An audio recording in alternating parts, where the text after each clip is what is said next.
Chers auditeurs, vous êtes à l'écoute des messages de la bonne nouvelle de Jésus transmis à travers les prédications de l'Église adventiste du 7e jour, Église africaine francophone de Bruxelles.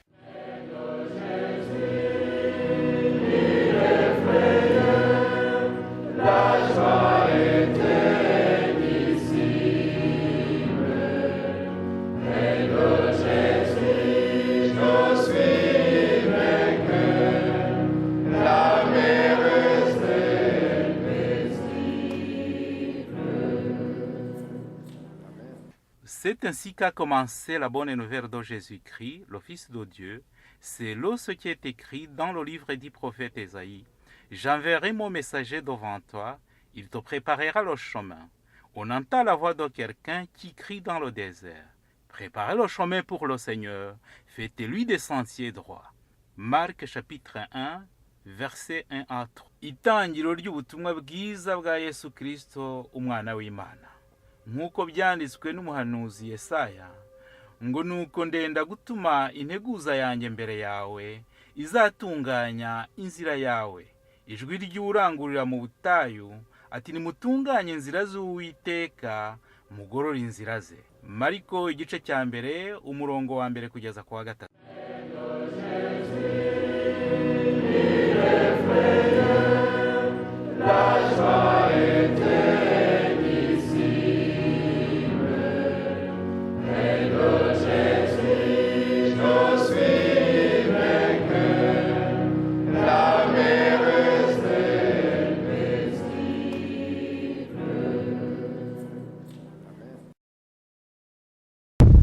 Haleluya. Alléluia. Haleluya. Alléluia. Yesu no mucyo wanje. Jésus est ma lumière. Turaha tunejejwe nuko Yesu yakoze ibyo yagombaga gukora byose. Nous sommes ici parce que Jésus a fait tout ce qu'il devrait faire. Kugira ngo nge nawe tube abaragwa b'ubwami bwe. Afin que moi et vous, nous soyons des héritiers du royaume des cieux. Yakoze ibyo yashoboraga gukora byose. Il a fait tout ce qu'il devrait faire. Kugira ngo aduhindure ibyaremwe bishya. Afin qu'il nous transforme dans de nouvelles créatures. Abanejejwe n'aya magambo Imana ibaha umugisha. Yesu n'umucyo wacu, Yesu n'umucyo wanje, lumière. Yesu n'umucyo wacu ibihe byose. Jésus est notre lumière pour l'éternité. Uyu munsi ni umunsi udasanzwe. Aujourd'hui c'est une journée spéciale. Abakiri batoya bakunda kugira ikintu bita ngo surprise. Ceux qui sont encore jeunes, ils ont des moments de surprise. Burya rero ibitungura abantu hagira igihe bari byiza cyangwa akaba ari bibi. Des fois des surprises sont de mauvais augure ou sont de bon augure. Ariko kubera ko iryo jambo rimaze kuba gikwira iyo bavuze ngo surprise. Mais comme son mot est presque banal, abana bahita batangira kwishima ukabona baramwenyura kuko babumva ko hari ikintu kidasanzwe kiza kigiye kuba. Dans cet usage courant, dès qu'ils entendent des surprises, les enfants commencent à être joyeux parce qu'il va y avoir quelque chose de spécial bien sûr. N'uyu munsi dufite surprise umuryango wa Gahizi Jean-Baptiste. Et aujourd'hui nous avons aussi une surprise parce que la famille de Gahizi Jean-Baptiste wazanye mu nzu y'Imana kubwo iby'Imana yabakoreye. Donc est venu présenter le don de Dieu. Nkuko mugenzi wanjye Mzee Damascene yabivuze, comme mon prédécesseur Damascene l'a énoncé, ntabwo mu muco wa kidivantiste mu mahame ya kidivantiste iyo twakira abana tuba tubabatije. Nulle part dans notre coutume adventiste, quand on présente les enfants, on ne les... Ça ne veut pas dire les baptiser. Bijya kure y'icyo ngicyo. Mais ça va au-delà. Kwakira umwana ni umwanya wo gushima, ni umwanya wo kunezerwa. Accueillir un enfant, c'est la façon de rendre joyeux, le temps de se réjouir. Niyo mpamvu nsaba kugira ngo buri muntu wese afate Bibiliya ye arebe muri Zaburi ya 27. Ainsi donc je demande à tous parents de regarder dans Psaume 27. Dusomere hamwe amagambo aboneka ku murongo waho wa gatatu. Et nous lisons ensemble dans le verset 3. maze twumve uru ruhisho, iyi surprise Imana yashatse ko tubamo uyu munsi. Et nous découvrons ce qu'il en est de la surprise d'aujourd'hui. Zaburi ijana makumyabiri na karindwi umurongo wa gatatu. Psaume 127, son verset 3. Iyi zaburi irazwi cyane, ndetse uburyo umunyezaburi yayitangiye atangira agaragaza gukomera kw'Imana no kugira neza kwayo. Donc il montre la puissance de l'Éternel. Niyo mpamvu ikintu cyose cyamugeragaho we yagikeshaga Imana. Donc l'Ecclésiaste qui a présenté ce psaume, donc tout ce qui lui arrivait, et ça venait de l'Éternel. Kubw'ibyiringiro yari afite mu Mana, à cause de l'espérance qu'il a témoigné à lui, byamuteye gutangira avuga ngo Imana yatariyo yubatse inzu, abubatsi baba baruhira ubusa. Ça lui a poussé à avoir un fondement disant, si ce n'est Dieu qui construit une maison, ceux qui le font en vain. Kandi iyo Uwiteka atari we warinze umudugudu, abarinzi kabone n'iyo baba bafite imbunda za rutura baba barindiye ubusa umurwa. Et si ce n'est l'Éternel qui a gardé la ville, donc ceux qui la gardent le font en vain. Maze arakomeza ku murongo wa gatatu. Ainsi dans le verset 3, abana, les enfants, ndagira ngo n'abana bari hano bose n'ababyeyi babashe kumva neza uyu murongo, bantega amatwi. Les parents et les enfants qui sont ici doivent y prêter attention. Ngo abana, dore abana n'umwandu ukomoka ku Uwiteka. Voici les enfants sont des bénédictions venant de l'Éternel. Dore abana n'umwandu ukomoka ku Uwiteka. Voici des fils sont un héritage de l'Éternel. Imbuto z'inda, le fruit des entrailles, nizo ngororano Uwiteka atanga. Amen. Est une récompense. Iyo nsomye uyu murongo, quand je lis ce verset, nk'umubyeyi, en tant que parent, njya kure, j'essaie de pousser plus loin. ngashaka kwambara urukweto Aburahamu yari yambaye na Sara. Et j'essaie de me mettre dans la chaussure que portaient Abraham et Sara. Ariko nkongera nkagaruka kuko nsanga ruhanda. Mais quand même je fais attention parce que je me sens un peu brûlant. Kuva mu buto bwabo, mu bugeni bwabo, bashakisha umwana, ariko bagenza gute? Baramubura. Depuis leur jeunesse, ils ont essayé d'avoir un enfant, mais en vain. Urwo rukweto mwagize ngo ruroroshye kurwambara? Est-ce que croyez-vous que cette chaussure est facile à porter? Iyo mbitekereje ngira ubwoba kuko numva harimo amahwahanda cyane. Quand j'y pense, je suis frappé de peur parce que je sens que il y a quand même quelque chose de piquant. Nkongera nkagenda nkajya kwa Elukana. Et je vais chez Elikan. Ngatekereza kuri Hana. Et je pense à Anne. Byo byari ibindi. Cela était autre, c'était spécial. Mukeba warabyara. Ça arriva mais au monde. Ariko we ntabyara. Mais elle est stérile. Aha niho hatera kumva mu buryo bw'imbitse ubusobanuro bw'iri somo. Et cela me donne vraiment une explication profonde de uwatekerezaga ko guhura k'umugabo n'umugore bita bitanga umwana. Ceux qui pensaient que l'union entre l'homme et la femme donne directement aribeshya. Ils se trompent. Abana n'umwandu uturuka ku Uwiteka. Donc les enfants sont des bénédictions venant de l'Éternel. Imbuto z'inda dore niyo ngororano Uwiteka atanga. Le fruit de nos entrailles, voilà c'est l'héritage que l'Éternel donne. Uyu munsi uyu muryango wa Gahizi uri hano kugira ngo uhamye ibyo ngibyo. Aujourd'hui la famille Gahizi est là pour en témoigner. Kuko Uwiteka yabagiriye neza. Parce que l'Éternel il a fait du bien. Maze amaze kubagira neza abaha umwana w'umuhungu. Ainsi donc il a fait des merveilles de lui donner un fils. Baravuga bati umunezero no kugushima Imana ntabwo twabyiharira twenyine ahubwo reka tumujyane mu nzu y'Imana. Et ils se sont dit qu'ils ne pouvaient jamais rester avec cette joie seuls, mais qu'ils aimeraient en partager avec la maison de l'Éternel. Avant que je ne lise la leçon, je vais demander à la famille de s'avancer. Quand Dieu t'a béni, ibikugize igisonga cy'uwo mugisha. Il te fait le propriétaire ou le gardien de cette bénédiction. Ni nayo mpamvu aba babyeyi, Ainsi donc, ses parents, mu mugisha Imana yabahaye, dans ce que Dieu leur a donné comme bénédiction, Imana nk'uko ihora itwitaho kandi igahora ishaka kutwibutsa, même si Dieu s'occupe de nous et qu'il essaie de nous le rappeler, iragira ngo muri kino gitondo nanone ibibutse inshingano.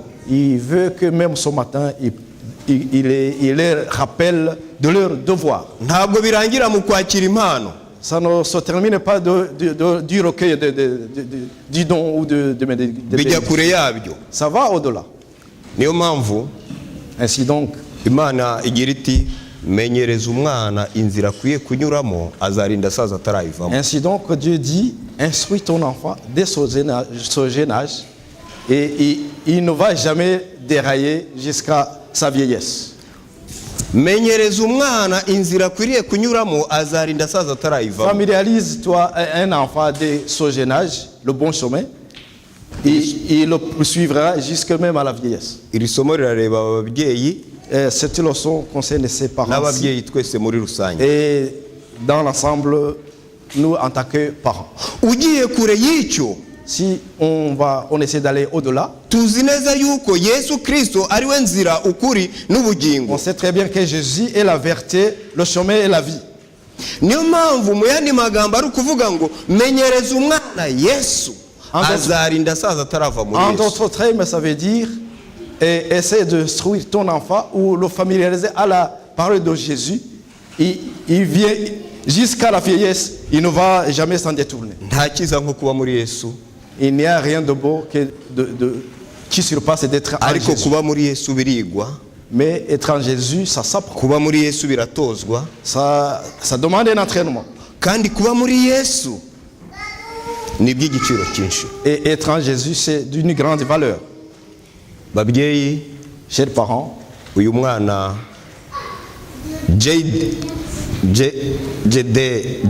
cet enfant- Jaden, c'est ça, Dédé. irindi zina ryo naribonye neza cyane kuko yitwa Blessing. L'autre nom, le prénom, c'est Blessing, ça veut dire bénédiction. Jaden Blessing Dio Blessing Dieu ni umugisha uturutse ku Mana. est une bénédiction venant de l'Éternel. Ababyeyi baje kubihamya. Les parents en sont témoins. Imana ibahaye inshingano y'uko bagomba kumurera neza, Dieu leur donne un devoir de l'éduquer convenablement. bakamutoza kugira Yesu, L'entraîner à voir Jésus, dans kubaha sa vie. Yesu, Respecter Jésus, kugendana na Yesu, marcher avec Jésus agakurira muri Yesu, et grandir en Jésus. kuko azarinda asaza atarava muri Yesu. Jusqu'à sa vieillesse, il ne va jamais s'en détourner.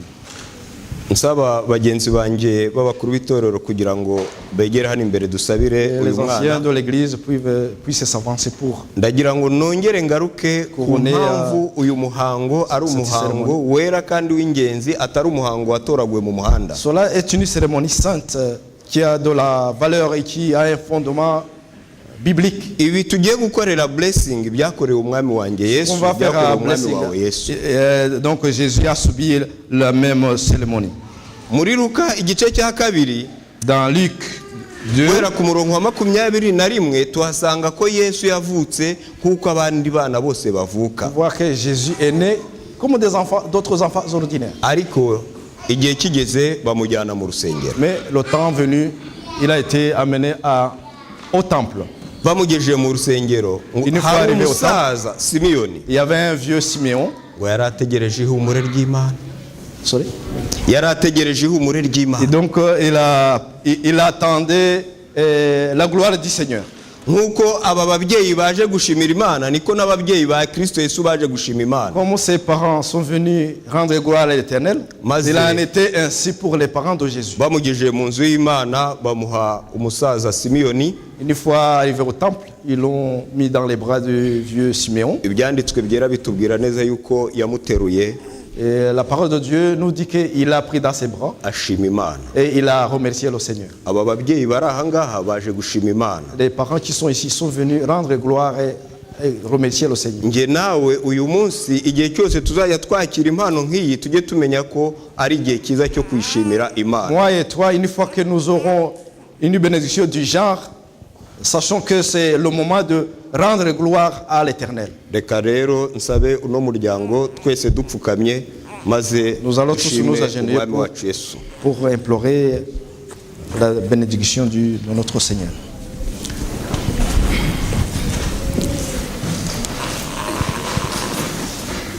Mana nziza, Dieu Tout-Puissant, uwera w'ibihe byose, le Saint de tous les siècles, turagushimira ibyo wakoze mu bwiherero bwa babiri.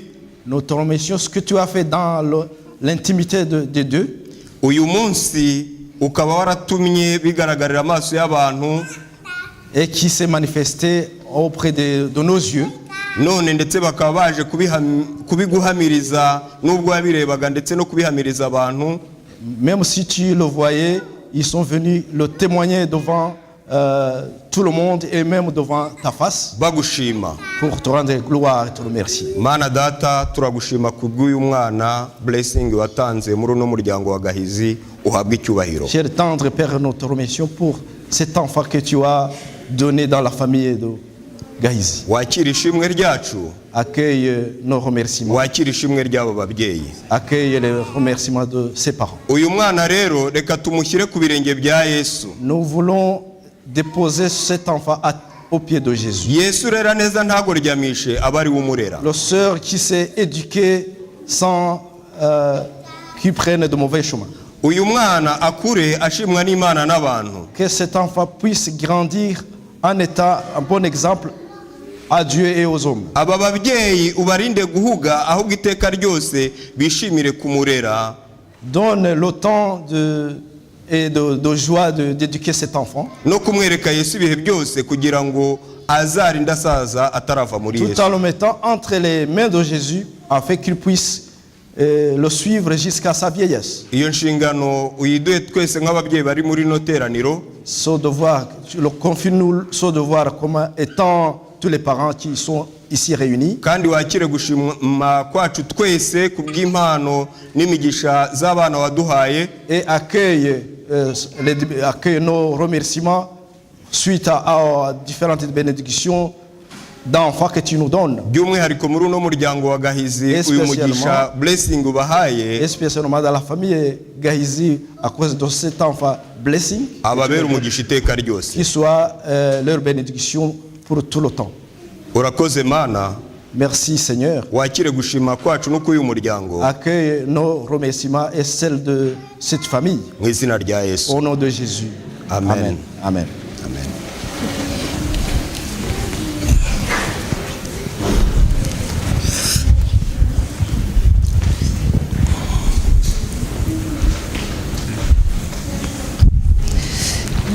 Felicite Uwiteka umugisha.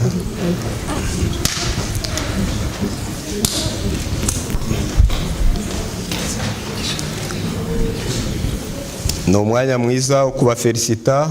C'est le moment de les féliciter nk'ababyeyi en tant que parents, tubifuriza imigisha y'Imana en leur souhaitant de bénédiction de n'ubwenge l'Éternel butangaje buturutse mu ijuru et kugira de ngo buzabashe l'intelligence, de kurera la sagesse céleste afin qu'ils puissent l'éduquer convenablement selon la Imana volonté de Dieu. umugisha.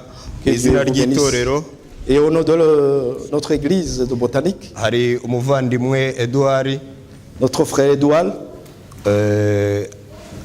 turagira ngo abahereze impano va vous passer izagituma un don blessing kubw'uyu munsi yibuka ko Avec yashyizwe imbere y'Imana nk'uko ari agatama en souvenir twese turi intama de za blessing Yesu azahore nawe a été accueilli dans le temple du Seigneur et qu'il soit comme cet petit agneau auprès de Jésus.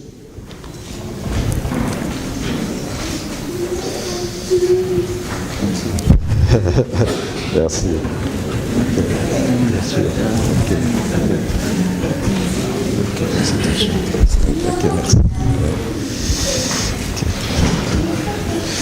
Imana ni nziza. Imana ni nziza. Dieu est bon Ibihe byose. tout le temps. Dieu est Imana ni bon. nziza. Dieu est bon Ibihe byose. Tout le temps, Dieu est bon. turangije ibihe byiza bya surprise Nous venons de passer un bon moment de surprise. tugeze mu mwanya nanone wo gukomeza kuvungura ku by'Imana yifuje ko turya uyu munsi. Nous arrivons dans un moment où nous allons encore continuer à creuser dans ce que Dieu a voulu que nous ntabwo ndi butinde ndasaba buri muntu wese guhuguka. Je ne vais pas traîner, j'essaie de demander à chacun d'être attentif kugira ngo mu mwanya mutoya tubashe kugendana afin que dans le peu de temps que nous avons, nous puissions aller ensemble. Sezirahiga Yosuwa. Sezirahiga Josué. Yosuwa. Josué. Akasakumiro. Quelle surprise. Uriya mugabo yitwa Yosuwa. None ndamuhamagara kandeba. Son papa s'appelle Josué. Yosuwa. Il me regarde. Abasore b'iki gihe ntawamenya. Les jeunes d'aujourd'hui. Niko Mama Diane. Mama Diane. Mama Diane. Pas de réponse. Ibiri mu basore dore byageze no mu. Ceux qui se trouvent chez les jeunes se trouvent maintenant. Niko Mama Diane niwe mpamagara. Mama Diane, c'est à vous à qui je m'adresse. Akumiro. C'est une surprise. Dan. Mzee Dan. Frère Dan. N'abasaza ntabwo rubasize. Même les vieux, les plus âgés ne sont pas. Ne font pas exception. Frère Dan.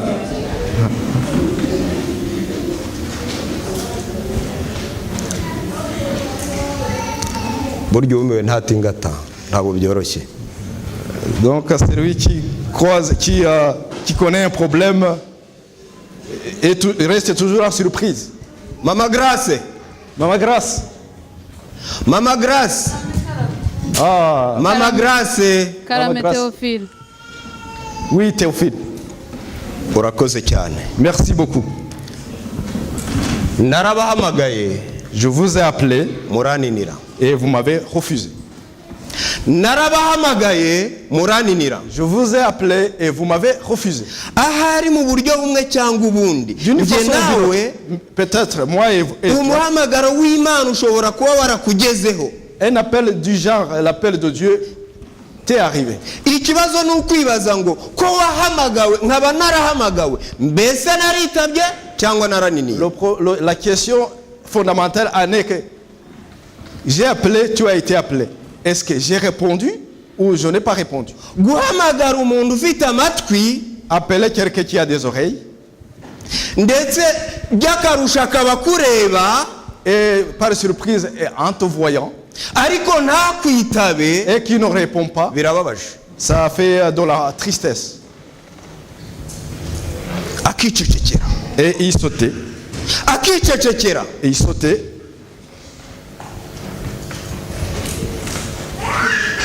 Yewe nawe yaba adafite amatwi, même s'il n'a pas des oreilles, ariko akaba afite amaso areba, mais ayant des yeux, iyo wamuhanze amaso, une fois que tu le fixes, abona ko hari ikintu ushaka kumubwira. Donc il devrait déduire qu'il y a quelque chose que tu veux lui adresser. Ubundi kera habagaho kuvuga ngo niko ninjye uhamagaye. Dans le temps, il y avait à se poser la question. Est-il à moi à qui tu t'adresses? Niko ninjye uri kuvugisha. C'est à moi que tu parles. Ariko ingorane. Mais le problème, uyu munsi, mais aujourd'hui, ijambo ry'Imana riradushinja. Mais la parole de Dieu nous juge. Narabahamagaye muraninira. Je vous ai appelé, vous m'avez refusé. Vous résistez. Ninde uvuga? C'est qui parle?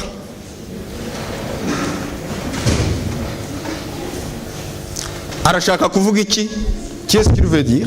Ubwirwa ninde? C'est qui à qui il s'adresse? Imigani. Psaume. Tugiye kureba icyo Imana iri kutubwira muri kano kanya. Nous allons voir ce que Dieu veut nous dire. Uburyo iri mu kumiro.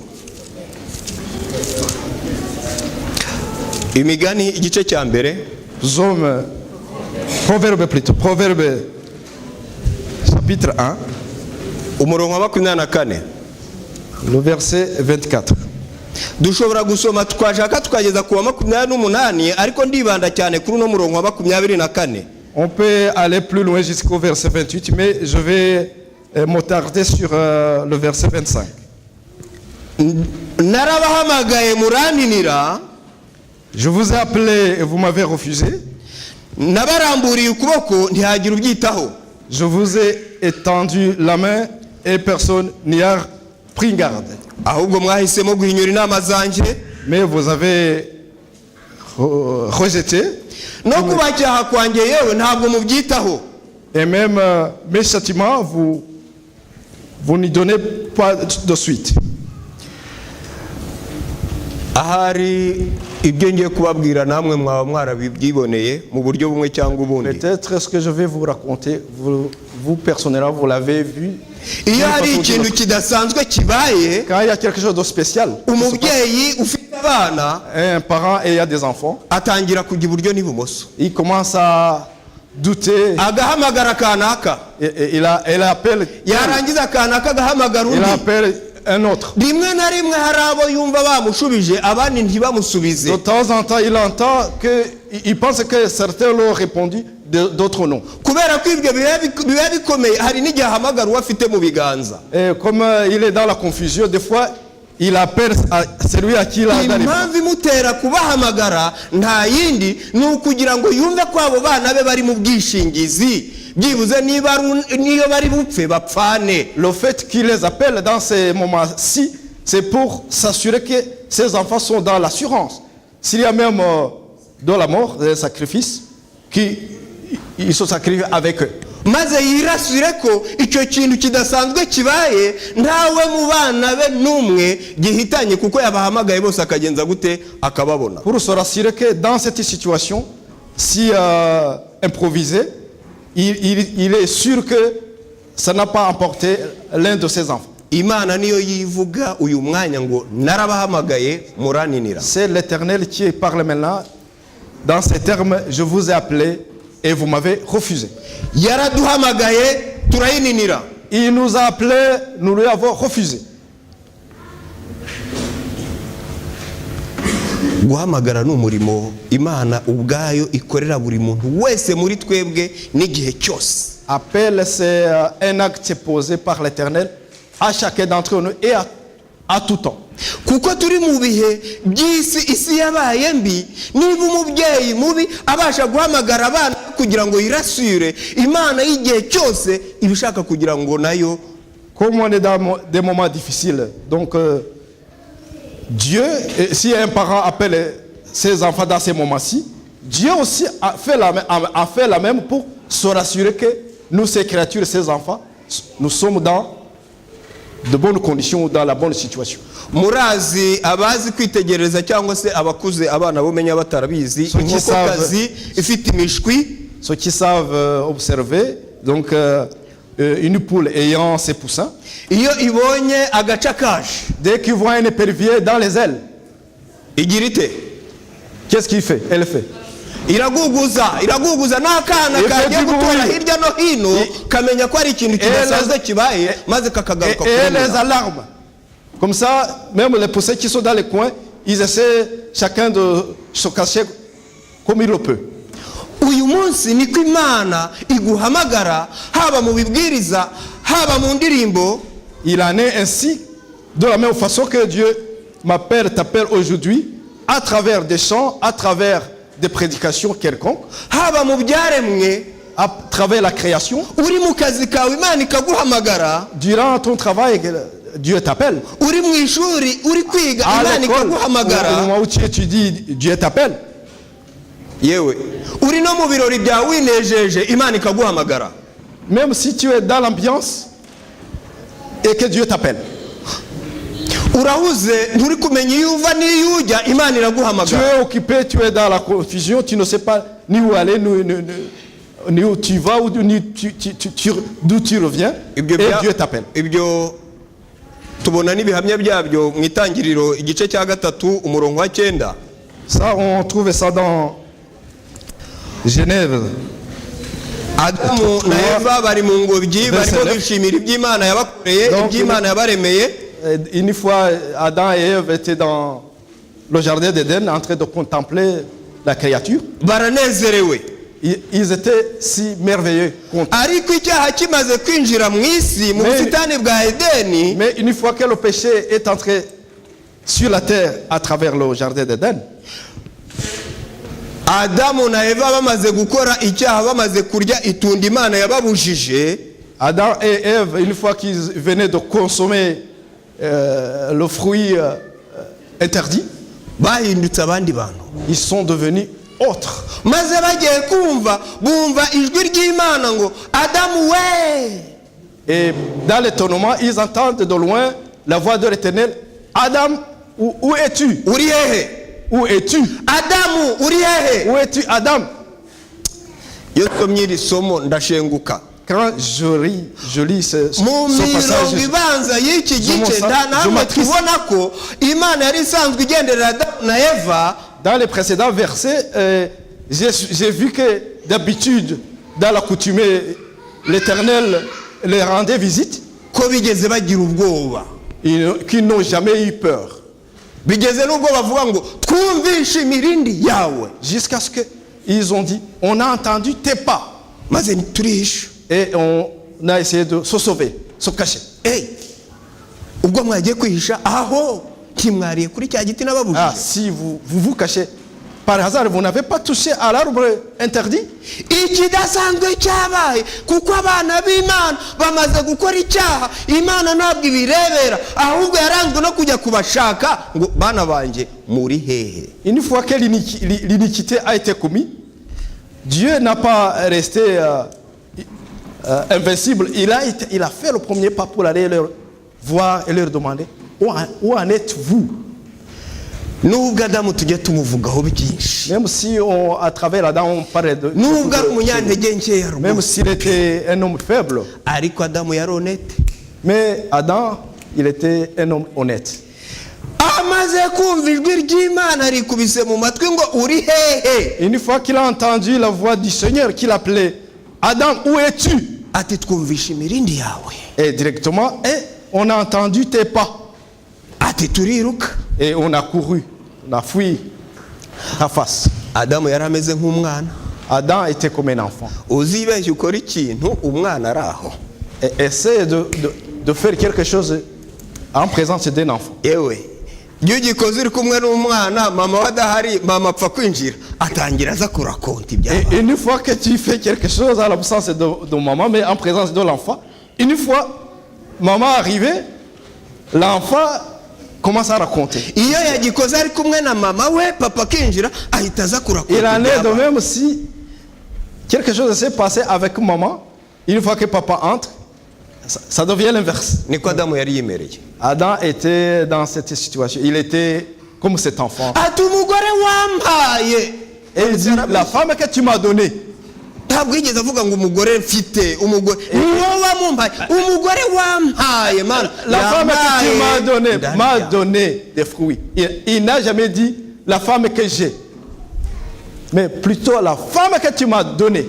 Ndashaka ngo tugaruke kuri iri jambo guhamagara kw'Imana. Je vais revenir sur cet appel. Niba Imana iguhamagaye, si Dieu t'appelle, Imana ikampamagara, et que Dieu m'appelle, nuko inyifuriza icyiza kirenze kuba ndi gufata ibibabi by'imitini nsanasana. C'est qu'il me veut du bien surpassant ce que je suis dans la situation dont je vis. Iranshakira ibyiza birenze aho nijyaye. Et il ne me veut que du bien qui surpasse là où je m'amène seul. Imana irahamagara ngo uri hehe. Dieu t'appelle disant où es-tu? Mwababyeyi mwe, chers parents, muri he? Où êtes-vous? Mwabana mwe mwabasore, les enfants, les jeunes, muri hehe? Où êtes-vous?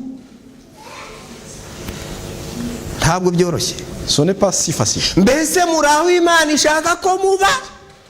Mukora icyo ishaka ko mukora cyangwa mwibere mu bindi? Êtes-vous à l'endroit où Dieu veut que vous soyez en faisant sa volonté, ou bien vous êtes là pour faire ce que vous voulez? Igitabo cya mbere cya Samweli ku gice cya gatatu tuhabona ihamagarwa rya Samweli. Au premier livre de Samuel, chapitre 3, samweli on wa voit la mwana peur de wavutse mu Samuel. buryo budasanzwe mu buryo bw'umugisha uri hejuru y'indi migisha Samuel qui est né d'une façon spéciale. amaze guturwa uwiteka aho yarererwagaho mu rusengero. Et une fois qu'il a été dédié à l'Éternel, où il a été dans le temple, yarashyizwe hafi y'umutambyi il a été mis tout près du sacrificateur. kugira ngo uwo mutambyi amumenyereze uburyo bwo gutambira Imana, En fait, uburyo bwo kumvira que le Imana. sacrificateur le forme sur la façon dont il doit honorer, donner sacrifice à l'Éternel. Eli icyitegererezo cy'umutambyi mubi. Élie, le mauvais sacrificateur, aho un muri mauvais icyo exemple. gice tuhasanga ko abahungu be bakoraga marigo ku bantu baje gutamba ibintu biteye isoni no kubivuga. Il nous raconte que ses fils faisaient de l'ignominie face aux gens qui amenaient leur sacrifice. Maze ngo Eli akabireba maze akagenza ate Élie, quand il regardait ça, akicecekera. il se taisait. Ariko Imana yabonye Adamu na Eva bamaze gucumura ntabwo yagenze gute. Mais une fois que l'œil de l'Éternel a vu ce qu'a commis Adam et Ève, il ne sait pas. Impamvu yari yaragizwe umutambyi ni ukugira ngo nabona ikitameze neza ahita abwira abo bitameze neza ati bite. Le fait qu'il y avait eu un service de sacrificateur, c'était pour justement annoncer aux concernés qu'une fois ils ne sont pas en bonne relation, en bon terme avec l'Éternel, s'avancent pour un peu redresser la barre. Imana yavuze ibi mwibereye muri ibi. Dieu a dit cela et moi je suis dans. Nimugaruke. Revenez. Kugaruka kuri yo niho dufite amahoro ng'umurimo Revenir à lui, c'est là où nous avons la paix. C'est le travail des sacrificateurs. Ariko ibyanditswe byera bitubwira ko yabirebaga akagenza gute akice. La parole de Dieu nous dit que lui il voyait cela, il se taisait. Babyeyi, Chers parents, ntabwo byoroshye. ce n'est pas si facile. Inshingano yo kurera ntabwo yoroshye. Le devoir d'éduquer n'est pas si facile. Inshingano yo kurera ntabwo yoroshye. Donc ce n'est pas si facile d'éduquer.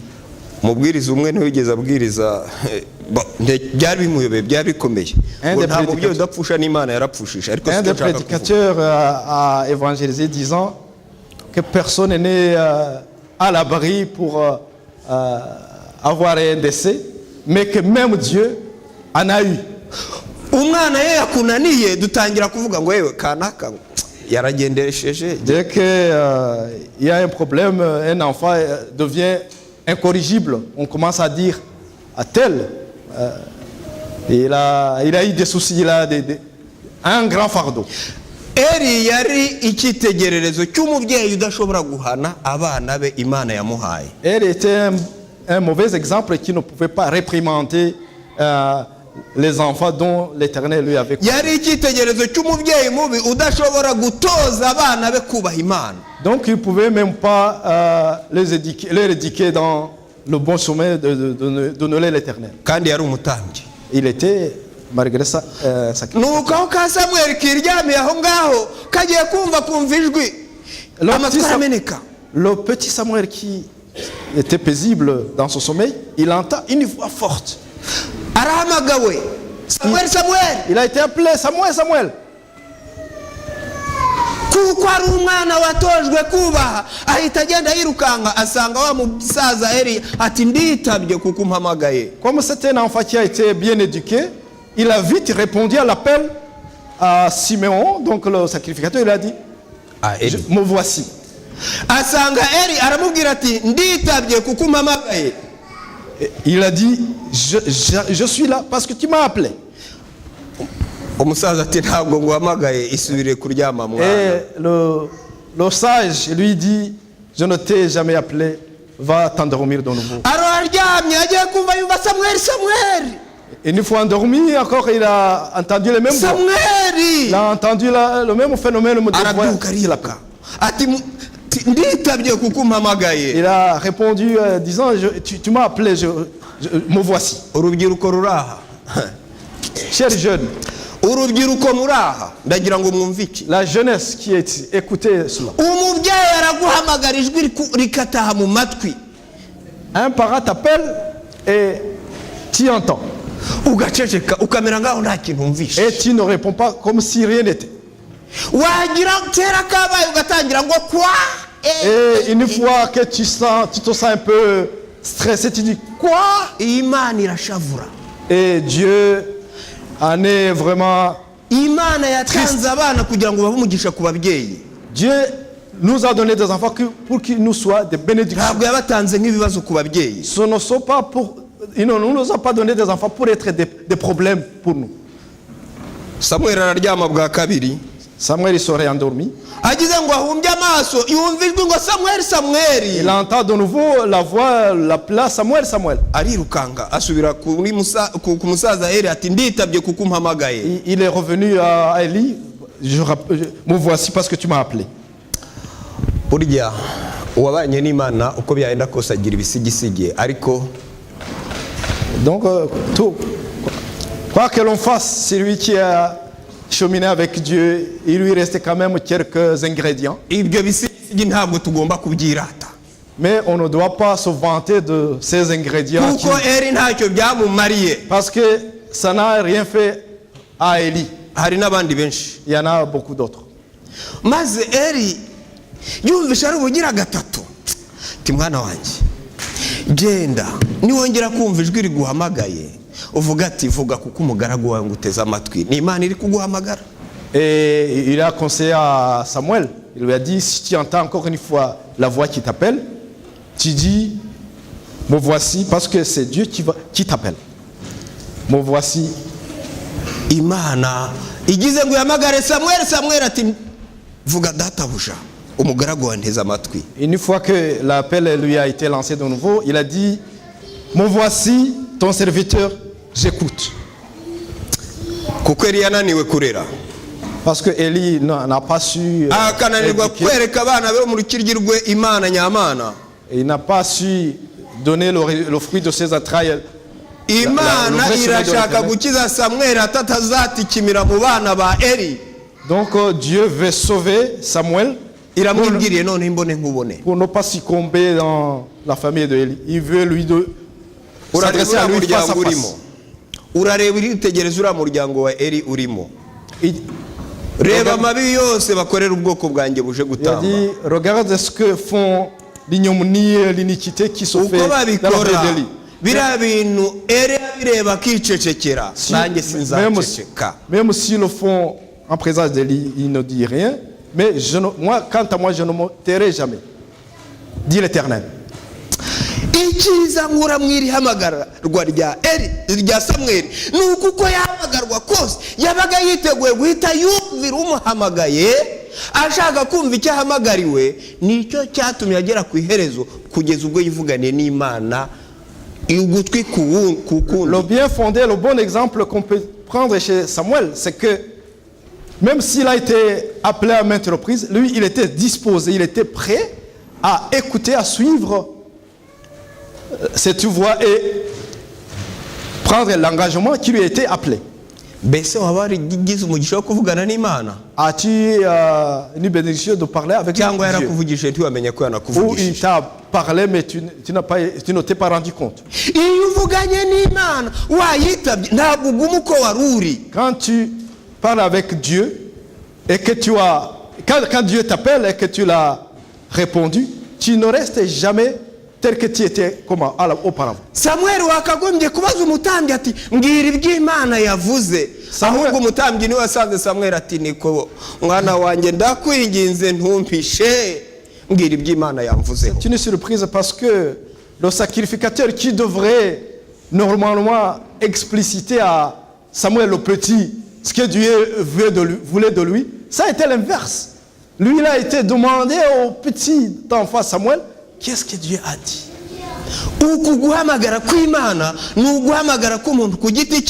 Cet appel de Dieu est personnel.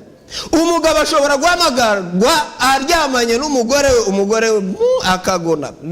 peut être appelé malgré qu'il partage le lit avec sa femme et la femme ne se rendra pas compte. umugore ashobora guhamagarwa aryamanye n'umugabo we umugabo akaguma akigonera ariko umugore Ça peut être de même si ça devient à la femme d'être appelée. mu byakozwe n'intumwa igice cya 9 ni amagambo tumaze iminsi twiga ubu gukora wera. Acte 9. Sawuli gica Sawuli arahamagarwa Sawuli arahamagarwa Saul appelle, a été appelé. Imana Yesu ubwe ati Sawuli iki gitekerezo Saul, pourquoi me persécutes-tu? Niko undenganyiriza iki Sawuli we Sawuli undenganyiriza iki Sawuli ntabwo avuze turi he ahubwo nkuvunira umuheto ati urinda uwo ndenganya uwo yinjira muri discussion. Et il a eu la compréhension. Où es-tu?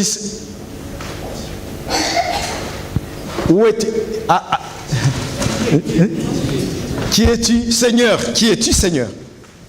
Yinjira muri discussion urinda uwo ndenganya. Et il entre dans la discussion.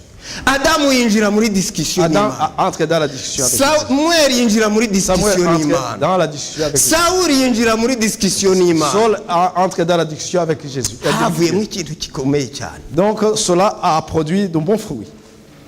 Iyo turebye amateka ya Adamu yarakompanyijwe dusanga neza yuko ubwo yasogotaga umwana w'intama ngo yarinze pfa kubera agahinda yagize atarongera gukora icyaha.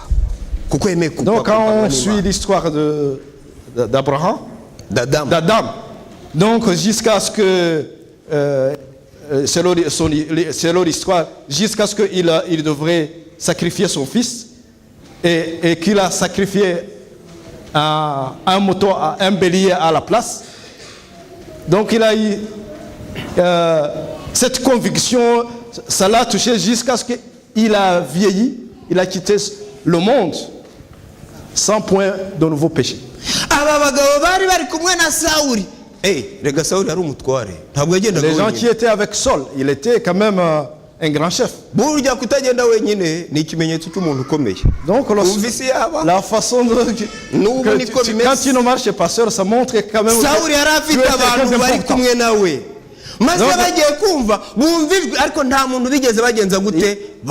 Saul était accompagné, mais quand tout le monde a entendu la voix, mais ils n'ont vu personne.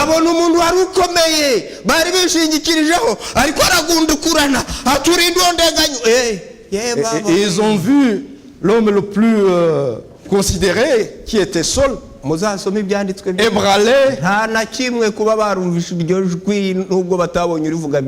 peuré et s'humilier.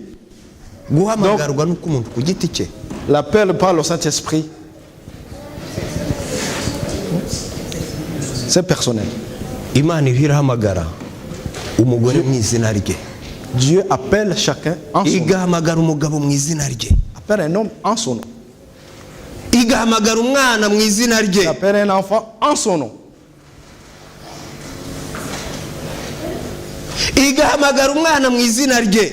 Appelle un enfant en son nom.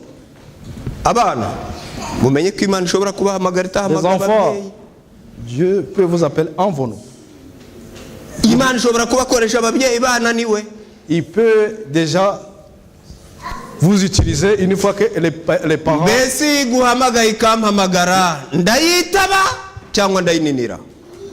Est-ce que si Dieu m'appelle, je réponds ou je ne réponds pas?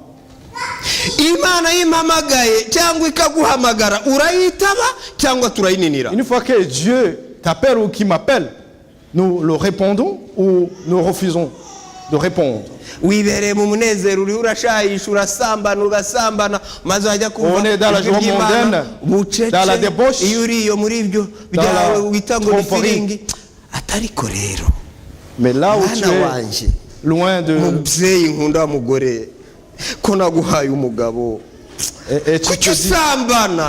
Et tu te dis, ma chère femme,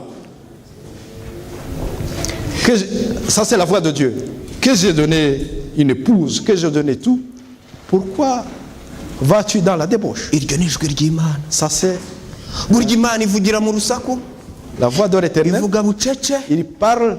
yakubwira uri kumwe Ah, n'abantu mu isoko, Il peut même te parler Yakubwirira muri marché boîte. Clément. Il peut te parler étant dans la boîte ariko de danse. mu bintu nk'ibyo wita ko ari firingi ikakubwira Mais- hakurikiraho iki, mbese ufungura Dans discussion toutes ces nayo situations que tu appelles la cyangwa joie, urafunga.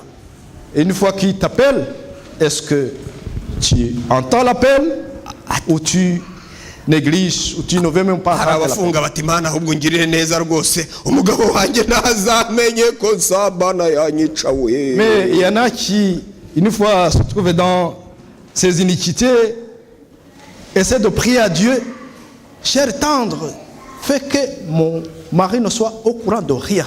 umugabo ati nyabune dore umugore njugunye hanze n'abana umbike mana wongere umbike, imana ikakubika. Imana ni nziza ibihe Et une byose. fois que la femme rejette son mari, il essaie de supplier à l'Éternel, cher tendre Père, essaie quand même de me mettre de côté, de me protéger. ubu busambanyi bushobora kuba ubw'umwuka cyangwa ubwo ku mubiri, ariko icyitwa ubusambanyi cyose imana cyangwa urunuka. Cette débauche peut être spirituelle ou même physique, mais tout ce qui s'appelle débauche est Dieu l'aurait d'une façon indescriptible. niba uri umusambanyi wari umusambanyi uyu munsi imana irashaka ngo mana mbabarira ubusambanyi bwanjye, ahubwo mpa imbaraga zo kugera hejuru kora ibyo ushaka ko. Si tu étais prostituée, aujourd'hui tu peux te dire, cher tendre Père, donne-moi la force de faire un pas. en avant. umuntu akazirura isabato, kuyizirura we bireze mu badivantiste umunsi wa karindwi dufite umucyo w'isabato, akayizirura, kuzirura isabato, kwica isabato. Ah, quelqu'un qui ne respecte pas le sabbat, akayica pe, surtout que c'est de coutume aujourd'hui, akazana akayirenzaho ayo magambo, et on essaie même isabato de... ikaba isabato ndibe mu buryo bw'imana, ahubwo akagira isabato ye. Et on le transforme même en autre sabbat, au lieu du sabbat de l'Éternel. iyo urimo uyica iyo, imana ikakubwira ati ariko mwana wanjye ko wamenye Une ukuri fois qu'on est en train kw'isabato, de le bite salir, n'isabato Dieu te yanjye. dit, mon cher enfant, tu as connu la vérité du sabbat. Qu'en est-il avec eux? iyo wumvishe iryo jwi usubiza ngo iki? Quand tu entends cette voix, quelle est ta réaction, quelle est ta réponse? umuntu akajya akikaka, burya ku isi habaho abantu bikakaza, Dans son monde, il y en a des gens qui savent akikakaza S'élever, ritameneka, hein, se sentir vraiment puissant. Hein? akabibuye ritameneka, Et il se sent vraiment... imana ikamugenderera. Ariko se Et Dieu essaie de le rendre visite. uku kwikakaza kwawe Le fait que tu es hautain, watuza ugaca make ugacisha bugufi, il y a moyen de t'humilier. bati ninjye Et tu te dis, c'est moi. maze ukareba ibyo yakoreye ibihanganye nka ba Nebukadinezari ukavuga ati usi kujyanye kurisha. Imana ni nziza ibihe byose, bana b'Imana. Et par sa grâce, tu vois ce que... Soit disant que c'est toi qui l'as fait, mais c'est Dieu qui te l'a fait. Et tu crois que c'est de ta force, de ta puissance, comme ce fut le cas de Nebukadinezar. bite n'urwango wanga mugenzi wawe n'amatiku yawe, mbese Imana ikugendera ikakubwira ngo ayo matiku, urwo rwango uyisubiza. Qu'en est-il de la haine et de l'inimitié envers ton frère ou ton prochain?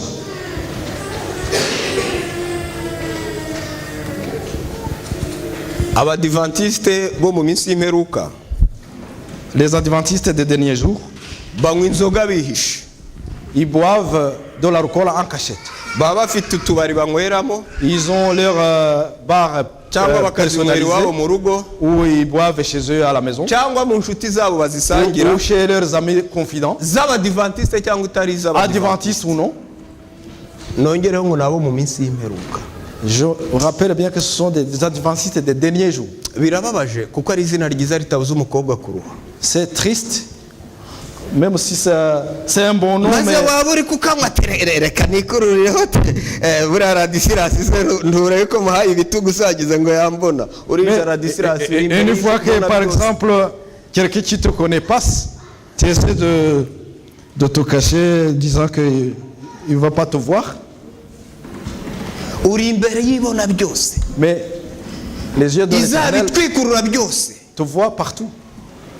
Tout cela que tu fais en cachette, cela est exposé en pleine lumière. Amatabi n'ubwoko bwayo yose.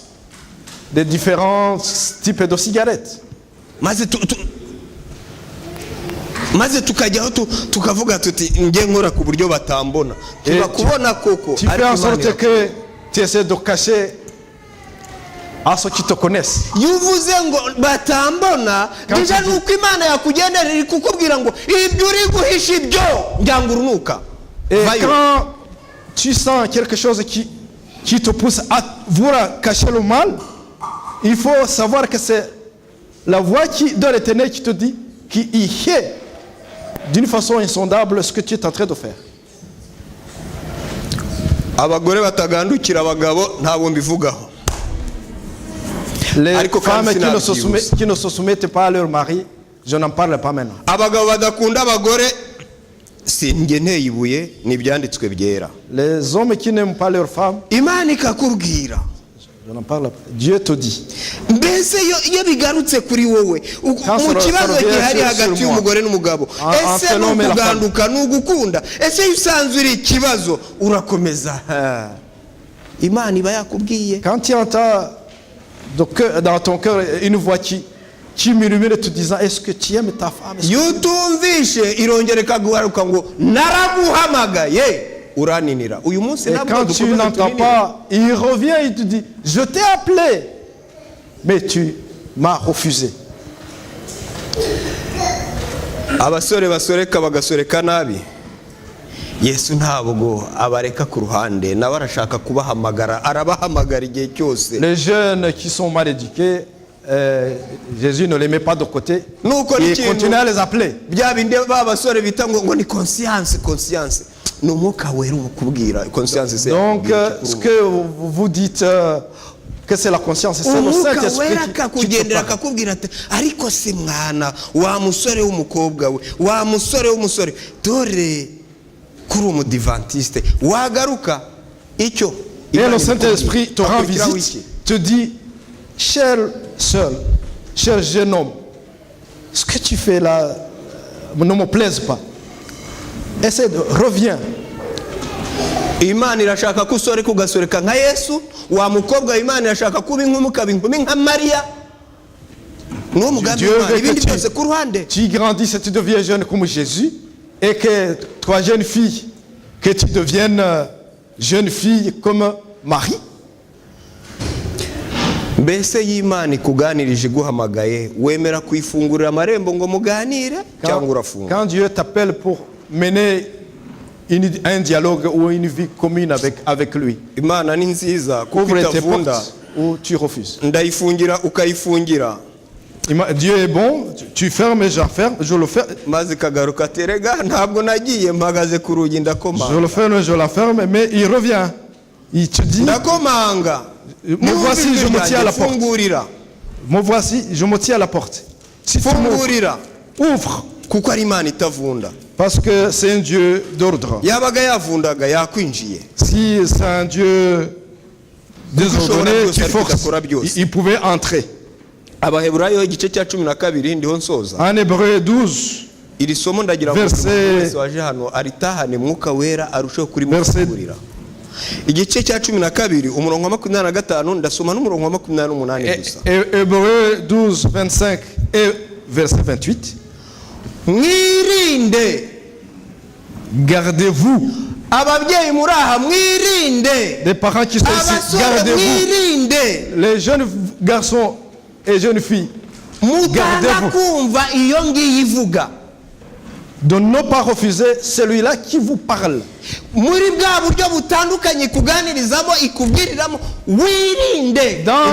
de différentes façons dont il te parle. Mets-toi en garde.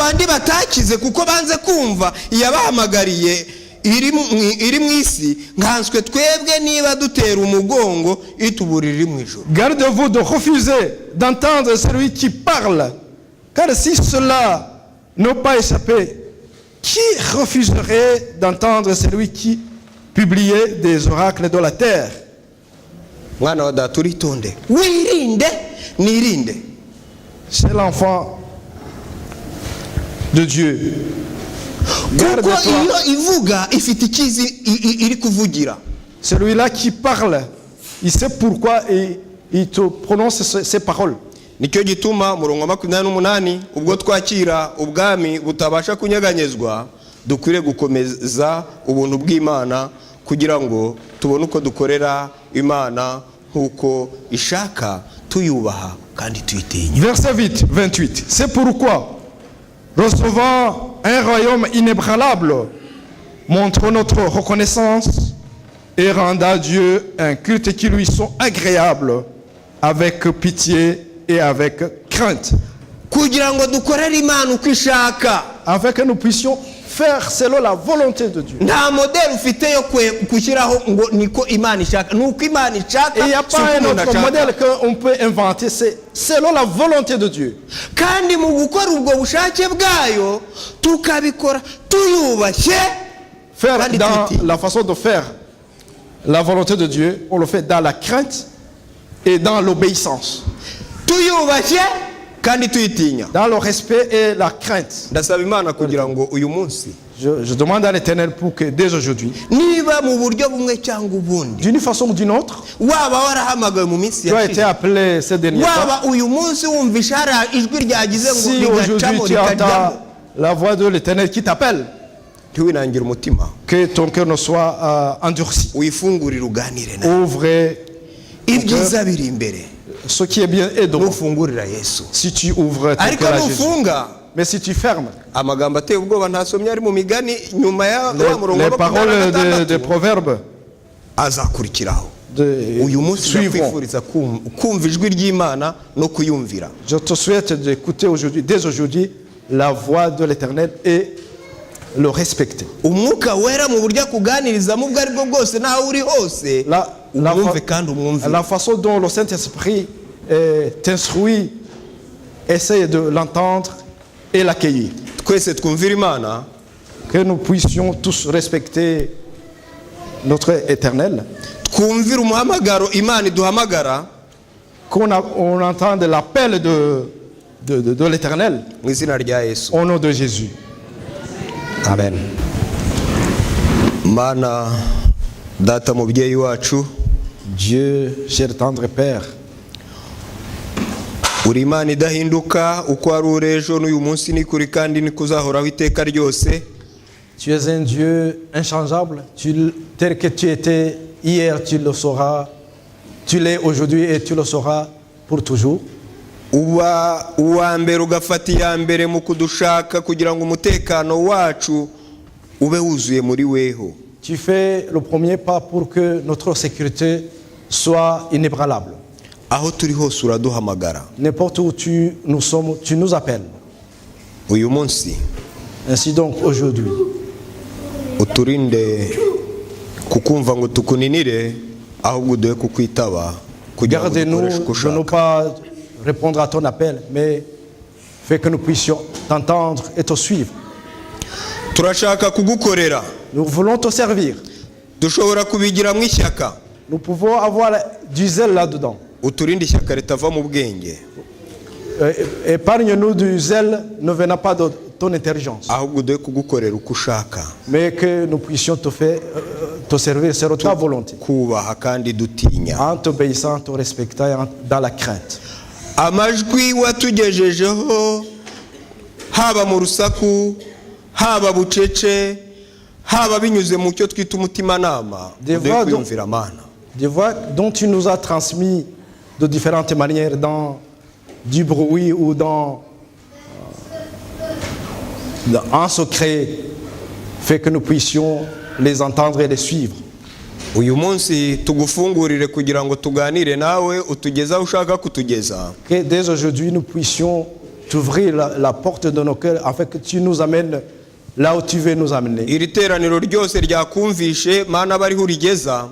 Cette assemblée qui t'a entendu, on veut que tu les amènes là où tu as ta destinée. Kandi urihirire umugisha wawe Et que tu les bénisses, tu la bénisses. mu izina rya Yesu. Au nom de Jésus. Amen. Amen.